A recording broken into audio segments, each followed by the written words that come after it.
Professeur Didier Raoult, comme toutes les semaines, la première question sera où en est-on de l'épidémie?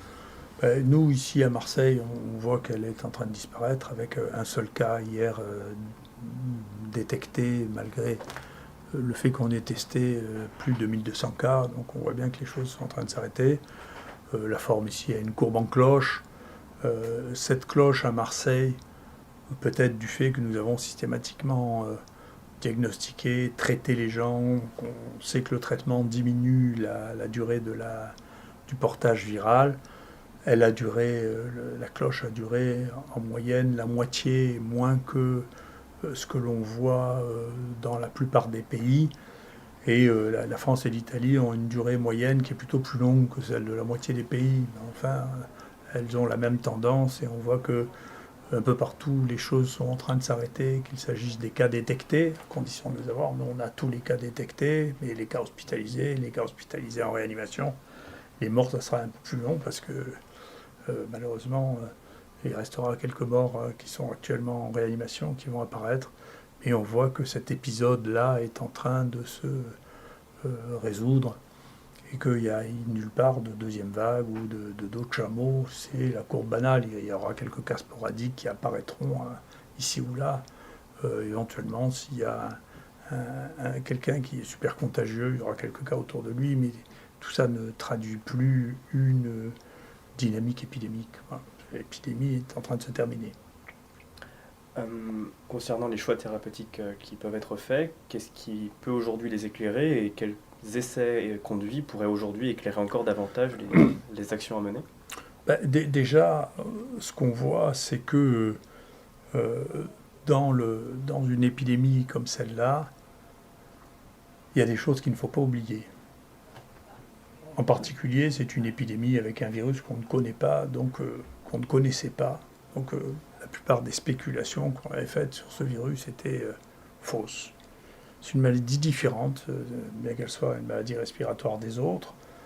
Elle atteint le poumon profondément plutôt qu'en superficie, ce qui veut dire que les signes respiratoires sont très tardifs, juste avant la réanimation. Deuxièmement, il ne faut pas que cette peur de cette épidémie qui semble avoir tout envahi finisse par remplacer ce qui est la médecine habituelle, c'est-à-dire il faut soigner les gens, il ne faut pas les laisser à la maison.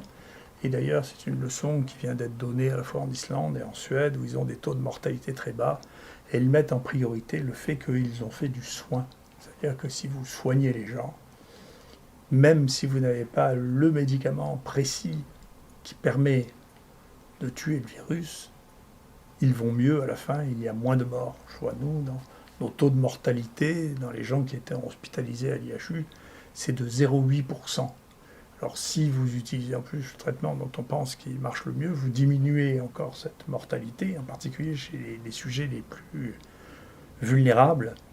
Mais déjà, le fait de s'occuper des gens, de les traiter, de leur donner de l'oxygène quand ils ont besoin, de les surveiller. Là, en l'occurrence, il fallait donner des anticoagulants, parce que cette maladie donne des troubles de la coagulation, d'observer au fur et à mesure, de soigner les gens.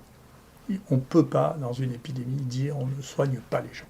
Voilà. Donc ça, je pense qu'il s'est mis en place là, quelque chose qui est très étonnant, c'est on ne soigne pas les gens. Ensuite, on interdit aux gens de prescrire des médicaments qui pourraient marcher.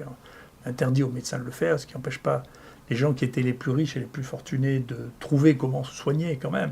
Donc c'est les plus pauvres, ceux qui n'avaient pas de réseau, qui n'ont pas réussi à avoir les médicaments. Et donc, ces épidémies ne doivent pas faire perdre les nerfs au point qu'on en oublie la médecine elle-même. La médecine, c'est s'occuper des malades, les soigner, les hospitaliser quand ils ne vont pas bien, leur corriger l'oxygène, et au fur et à mesure de la connaissance, d'améliorer la qualité des soins. Pour les stratégies thérapeutiques, tout ça a été rendu confus aussi parce qu'un grand projet d'évaluation scientifique, qui est d'ailleurs peut-être la raison pour laquelle on n'a pas voulu soigner les gens en attendant qu'il y ait un essai thérapeutique qui arrive dont on connaîtra les résultats quand il n'y aura plus personne qui sera malade, avec des molécules dont une avait très peu de chances de marcher, qui était le ritonavir, et d'ailleurs très rapidement on a vu qu'elle ne marchait pas, et l'autre n'aurait probablement jamais pu être utilisée parce qu'elle n'est pas sur le marché, elle ne pouvait probablement pas être produite en France, c'est le remdesivir par Gilead, et de toute manière elle a une toxicité telle que dans 10% des cas on est obligé de l'arrêter. il n'y a toujours aucune évidence publiée que Remdesivir ait sauvé une seule vie. Donc il faut faire attention avant de se jeter dans des choses comme ça. En revanche, de l'autre côté, il y a maintenant des travaux qui s'accumulent, qui viennent de Chine, qui sont les seuls qui aient publié des très très larges séries avec nous maintenant, qui montrent que l'hydroxychloroquine permet de diminuer la charge virale, d'éviter le passage en réanimation et d'augmenter l'espérance de vie. Avec, dans une étude, on sauve 50% des gens dans la situation observée. Donc le seul médicament pour lequel il y a des évidences publiées dans des journaux avec des études que tout le monde semble privilégier, randomiser, c'est l'hydroxychloroquine. Les deux autres n'ont jamais fait la preuve de leur efficacité. Jamais.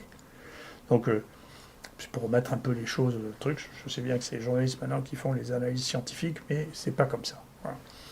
Ce que cela a montré aussi, cette crise, c'est que l'organisation des soins, et peut-être que c'est une des raisons pour lesquelles il y a ces décisions qui ont été prises, on a été incapable dans ce pays de développer les stratégies de tests systématiques qui ont été mises dans la plupart des pays en place. Donc pourtant c'est banal, il y a plein de gens volontaires pour les faire.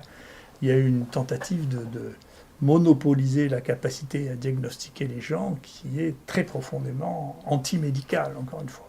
Donc il y a une vraie réflexion là, à avoir à laquelle il faudra réfléchir à l'avenir, parce que on ne peut pas dire on ne soigne pas les gens, on ne peut pas interdire aux médecins de soigner, on ne peut pas empêcher les gens de faire du diagnostic quand ils ont les moyens de faire. Il y aura vraiment un travail à faire là-dessus. Voilà.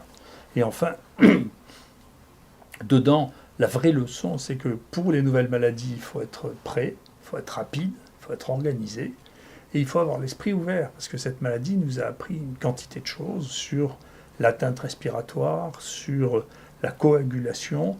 Maintenant, ce qu'on est en train de voir, est-ce qu'il va falloir organiser l'existence de séquelles, en particulier de fibrose, qui sont à un nombre qui n'est pas du tout négligeable. Nous, maintenant, ce que nous allons faire maintenant, ce que nous sommes en train de faire maintenant, c'est faire un plan pour détecter le plus tôt possible les gens qui vont faire des fibroses, parce qu'à des stades précoces, il y a des thérapeutiques qui sont susceptibles d'être mises en place, et que, compte tenu de la population considérable de gens qui ont été infectés et non diagnostiqués, je ne sais pas comment on pourra avoir accès à ces gens qui n'ont pas été diagnostiqués et qui ont fait cette maladie et qui vont peut-être évoluer vers la fibrose. Donc c'est un autre point sur lequel il faudra certainement qu'il y ait une réflexion faite pour savoir quelle est la meilleure stratégie. Donc j'espère qu'elle sera plus proche en tout cas de ce que je crois être la bonne manière de faire que ce que cela a été jusqu'à présent, puisque mes premiers conseils n'ont pas été suivis de beaucoup d'effets.